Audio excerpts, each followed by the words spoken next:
All right, Prime Minister Narendra Modi, Defence Minister Manohar Parrikar and three service chiefs will receive the mortal remains of Dr. APJ Abdul Kalam. His body is scheduled to arrive at the Kalams airport now at 12:30 p.m.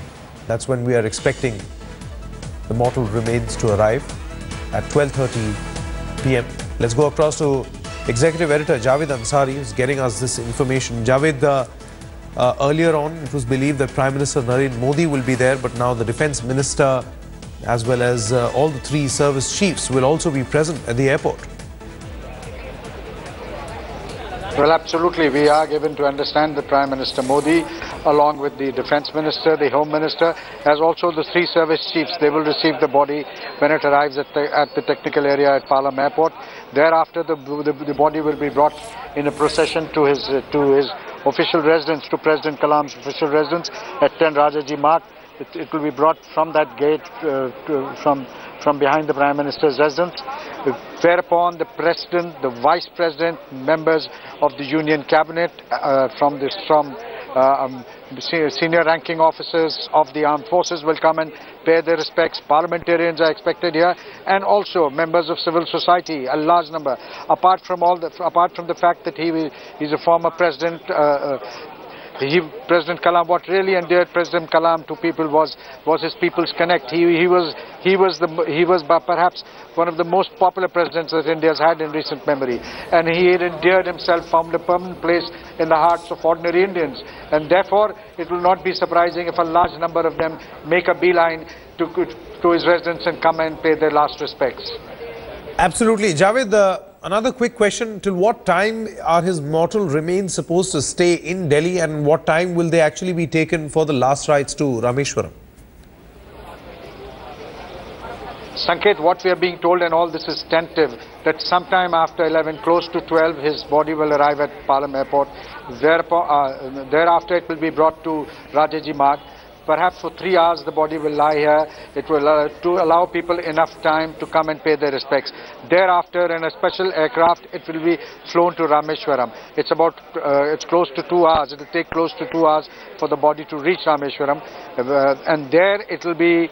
Then he will be laid to rest. His elder brother, that's where he was born. That's where the Abdul Kalam story began from, and that's where the lone surviving member of his family, his eldest brother, 99-year-old brother, lives. Perhaps that's where President Kalam will be buried, and and his mortal remains will be laid to rest. Absolutely, Javed. Now, known as the People's President, Dr. APJ Abdul Kalam is no more. The former president's body will reach the capital later today. Sources have told India Today that Prime Minister Narendra Modi will be at the airport to receive the mortal remains. The top scientist's mortal remains were shifted from the Bethany Hospital in Shillong to Guwahati in an Air Force helicopter earlier today. And these are the pictures that you can see on your screen. From Guwahati, the body is on its way to the capital in a special IAF aircraft. Governor of Meghalaya is accompanying the body, which will be kept at Dr. Kalam's 10 Rajaji Marg residence in the capital. Dr. Kalam, who suffered a massive cardiac arrest while delivering a lecture at IIM Shillong, was rushed to a hospital last night. Doctors tried to revive him for nearly 45 minutes but failed. The state funeral is planned for the nation's most popular president at Rameshwaram, his hometown. Somber scenes outside 10 Rajaji Marg. This is the place that Dr. APJ Abdul Kalam occupied after demitting office as the president of the country. The armed forces have taken over the place today. They are overseeing the arrangements. A 21-gun salute will be given once Dr. APJ Abdul Kalam's mortal remains are brought to 10 Rajaji Marg, his residence. The Prime Minister will himself be going to Kalams Technical Airport, where the mortal remains are expected to arrive at around 10:30. Now, this entire road has been cordoned off. There has been barricading done on this entire road. In fact, this road also very symbolically leads to the DRDO, an organization with which Dr. APJ Abdul Kalam had long been associated. There have been arrangements made for the VIPs to come and pay their last respects. But Dr. APJ Abdul Kalam was known as the People's President. He had a special place in the hearts of the people because he inspired them to dream big and to achieve it. He had a special place in the hearts of school students to whom he went even as the president, even after he ceased to be the president. He went to school students. He spoke to them at length. He explained to them difficult things in a very simple fashion and asked them, have you understood? That was the kind of person he is, and that is why he endeared himself to everyone. That's why special arrangements have been made today for the general public to come and pay their last respects. There's a gate here that's been opened up for the general public to queue up and pay their last respects to the president that they loved so much. With camera person Pratap, this is Maha Siddiqui in Delhi for India Today. All right, with me in the studio is Mr. K.C. Singh. Morning. A lot of people seem to have, distinct memories with the president. Like Maha was telling her memory that she used to travel with the president when she used to work for a state broadcaster, and he would break his schedule, go to a school and endlessly take questions. What is your memory of the people's president? Look, I met him twice when I was ambassador to UAE and then ambassador to Iran. There's a high-level delegation which had come from UAE. Sheikh Mohammed, who's now the Crown Prince of UAE, he had come with two of his brothers. And they were very keen. They called on Dr. Kalam. They had old memories of him because he had visited Abu Dhabi. And what I had heard in Abu Dhabi was that at one stage, UAE was approaching him after he retired. As you know, he was scientific advisor from 2002 to 1992 to 1999. So during that period, they approached him, and I'm sure they must have offered him a huge sum to come and advise them on science and technology. But I believe he turned it down. So they had great respect for him. So they came, they met him. So that's my first memory. And the second one is I went to call on him as ambassador designate to Iran. And he was quite informal. There's a presidential study which I was quite familiar with, having worked with President Zail Singh. He had rearranged, every president rearranges the furniture. He had his own quaint way of sort of, keeping things. It looked more like a study of a man who's actually reading there, studying there, rather than normally it's called the study, but all the books are in bookcases. All presidents use them as props. But in his case, it quite lived in, where he was quite well settled. There were papers on his table.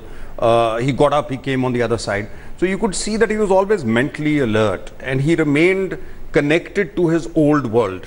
And that is, I think, what made him popular, because he's just carried on. So this was a kind of a detour, becoming the president, and then he went on to again being what he was all the time, which was communicating on the trijunction of science, technology and life.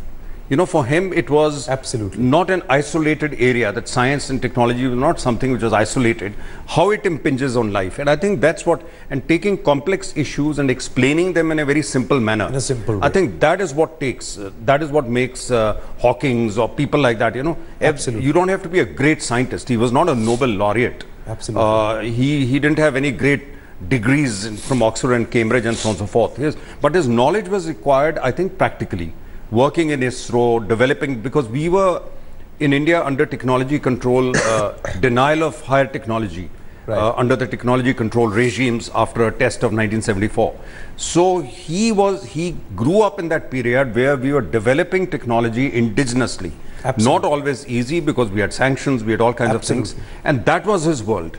And that he was able to connect very well to be able to the outside world. In a simple way, Manoj Joshi also joins us, senior journalist. Manoj, the most interesting aspect here is that people call him people's president.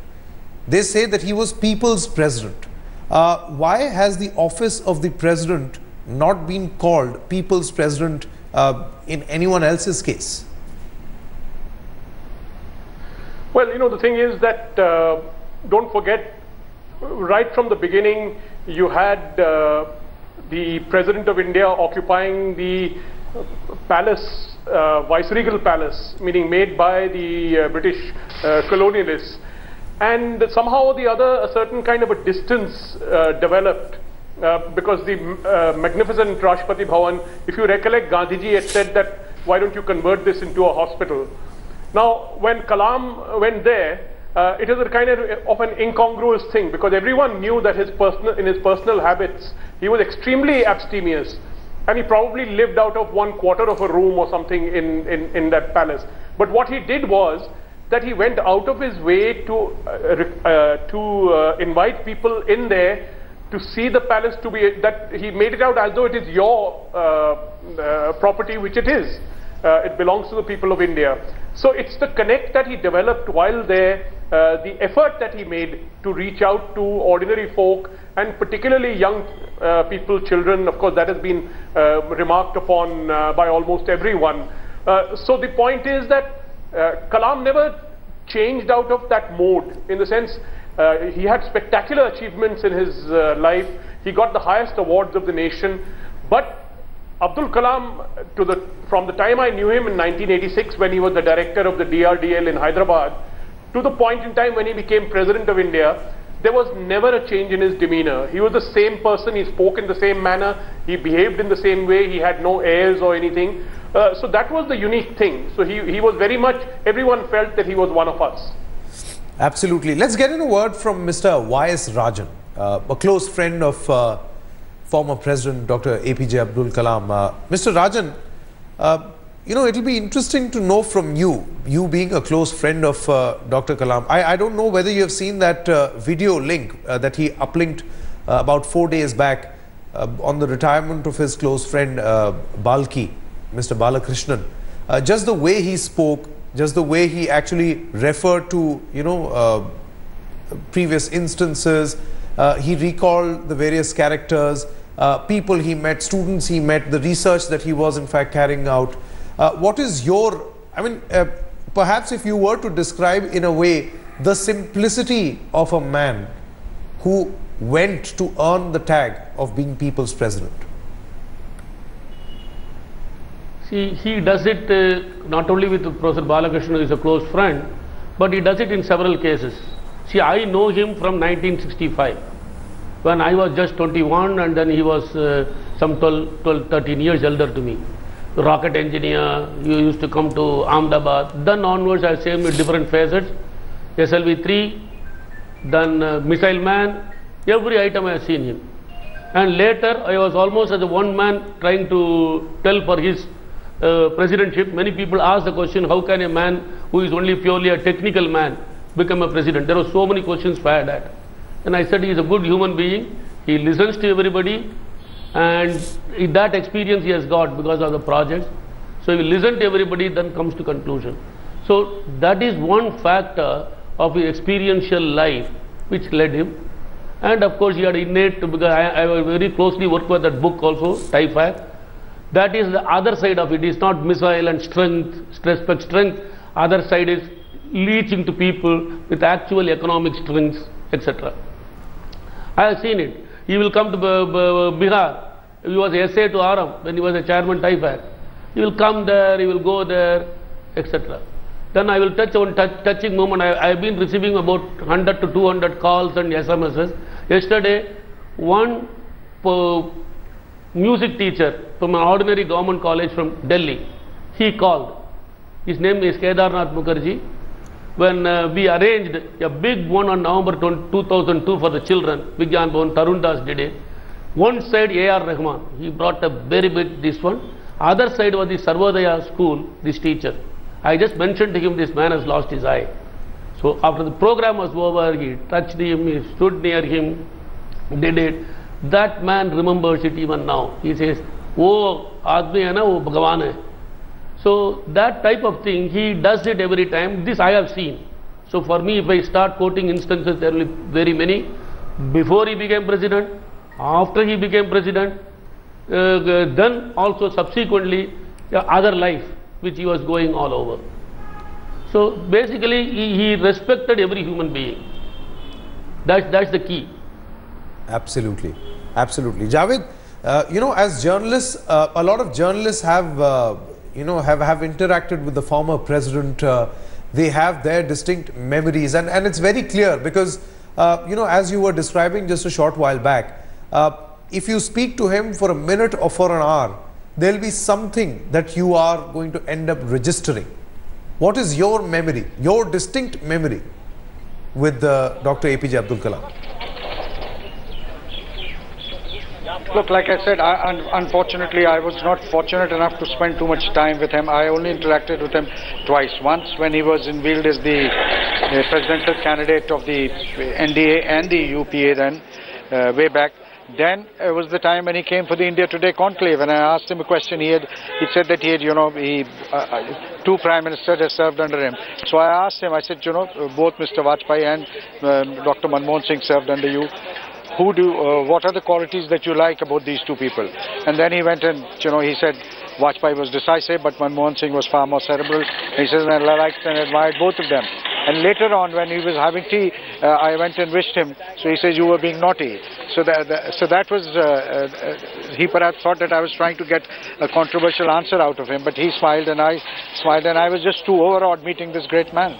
So, he's one of those who's left behind his footprints in the sands of time, which will be very, very difficult to erase. He will live long in the memory of the citizens of India. He was somebody who really endeared himself by his simplicity, by his humility. And like Mr. K.C. Singh was saying earlier, he wasn't a Nobel Prize winner. He wasn't some great, he didn't go to one of these affluent Ivy League universities either in the US or the UK. He was homegrown in every sense of the way, and yet he made it big and left his imprint, left his footprints on the sands of time, which will remain for a long, long after he's gone, Sanket. Welcome back. We are discussing the legacy of the people's president. In just a short while from now, as Javed was telling us, at about 12:30 p.m. is when the mortal remains are expected to reach the national capital. It'll be kept at the official residence of Dr. APJ Abdul Kalam, 10 Rajaji Marg, for people to pay their respect. These are visuals that came in earlier in the day from Guwahati, where a special IAF plane is getting the mortal remains to the national capital. K.C. Singh, there was an interesting point that you were discussing just a short while back, is the legacy of people who occupy the position of the president who are not politicians. There are very few. Yeah. So he would be the third, because we have Dr. Radhakrishnan, then we have Dr. Zakir Hussain, and then Dr. Kalam. So these are people who have come. The first one was an internationally renowned philosopher. Second one was an educationist, a vice chancellor, and the third one is a scientist. So these are three different people, and they each have, they'll have their own legacy, because you would have, you can say Radhakrishnan, for instance, was instrumental in obtaining from Nehru the resignation of Krishna Menon. Otherwise, it's very difficult to get Krishna Menon out after 62. So it's speculated that it was really pressure from Dr. Radhakrishnan that he said no, he has to go. So he had his own way of functioning. But then his international reputation and international image would be greater than that of Dr. Kalam. But domestically, I don't think any one of them can beat Dr. Kalam. I'm interested in asking this question to the closest friend of Dr. Kalam, Mr. Rajan. How important it is for a person occupying the position of, say, the president of the country to actually connect with the people? Because in India, you don't see the position of the president to be, of a person who will have continuous engagement. It's also got to do with how you are individually. So President Kalam perhaps somehow has broken a lot of these preconceived notions about, the position of the president or the office of the president. See, I would like to tell about it differently. President of India should not be characterized as one and this and this and that. So each one brings his or her own personality. 5 years they do it because the country is very rich, different directions. Having said it, Kalam had his style. His style was linked a lot with science. He will be telling more about science, talking about science, technology, its transformation in India, developed India, at the same time connecting to people, connecting to younger ones. So each one brings a personality. So I wouldn't like to say that this is better than another, because we need different types of personalities also. We require sometimes a simple philosopher president also, who will be different. I think when you take a long-term perspective of India, one should not characterize how a president ought to be. But there should be great people they should be respected by people, that they are great people. Absolutely. The position of the president should be respected by all, and one must not characterize what a president is actually supposed to do and not do. Let's quickly, K.C. Singh, before we... Yeah, I just wanted to add that he's actually a first president in the 21st century. He's also the first president who's used Twitter.